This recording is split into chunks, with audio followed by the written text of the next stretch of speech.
Here's a story from Grandpa for my three favorite little girls, Emma, Ayla, and Audrey.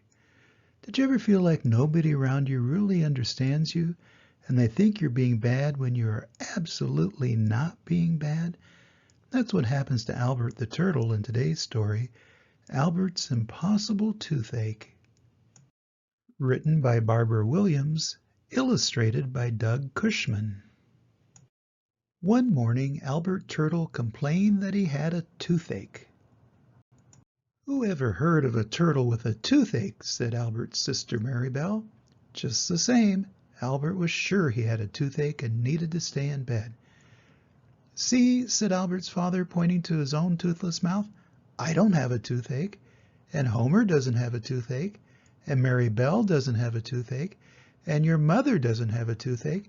It's impossible for anyone in our family to have a toothache." "You never believe me," said Albert. "I'd believe you if you told the truth," said Albert's father.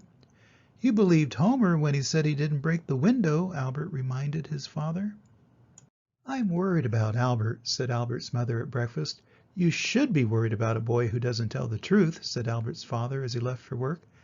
"Albert just doesn't want to eat his black ants," said Marybelle. "If I had a toothache, I'd still want to eat my black ants," announced Homer. "Come and eat your black ants, Albert," called his mother.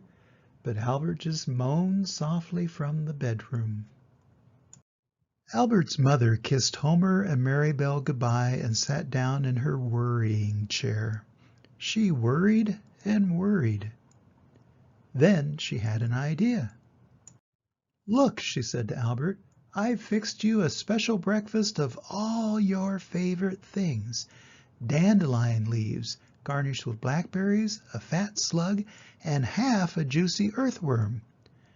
"I can't eat anything," said Albert. "I have a toothache." "Of course you don't have a toothache," said his mother. "You never believe me," said Albert. "I'd believe you if you told the truth," said Albert's mother. "You believed Dad when he said he caught a 7-pound trout," Albert reminded her. Albert's mother took the tray back to the kitchen and went outside to her worrying swing on the porch. She worried and worried. Then she had another idea. "Come play catch with me," she said. "You can teach me how to throw a knuckleball." "I can't teach you how to throw a knuckleball," said Albert. "I have a toothache."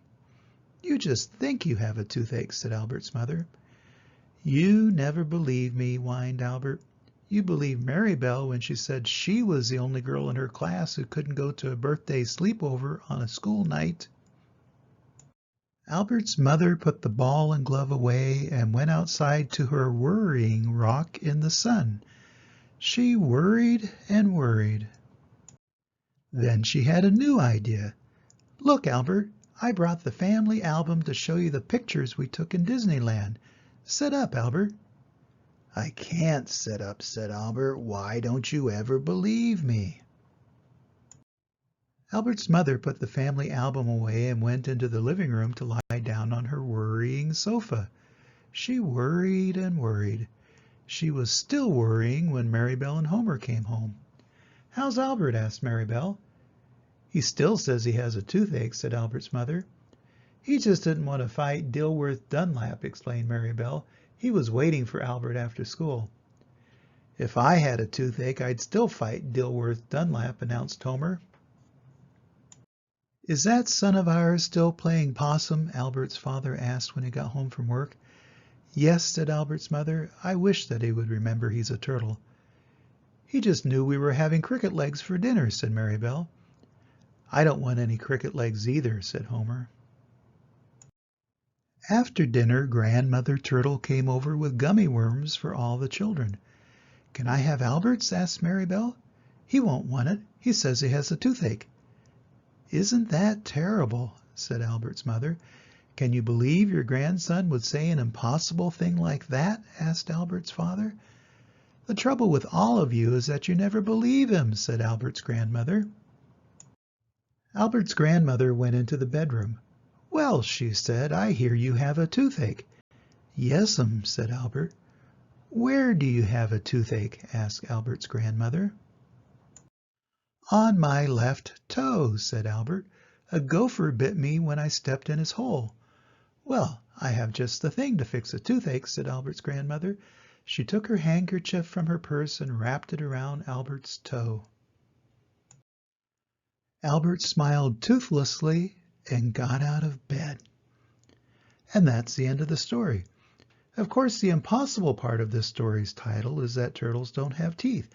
So that's why everyone in Albert's family thought he was lying when he complained of having a toothache, except for Albert's grandma, who knew that Albert was probably just being misunderstood, and she sat and talked with him until she understood Albert's problem and helped him feel better. We all need someone in our lives who will listen and help us feel better, and I'm glad that Albert had his grandma to do that for him. Always remember that Grandpa loves you, and I hope to see you soon. Bye-bye.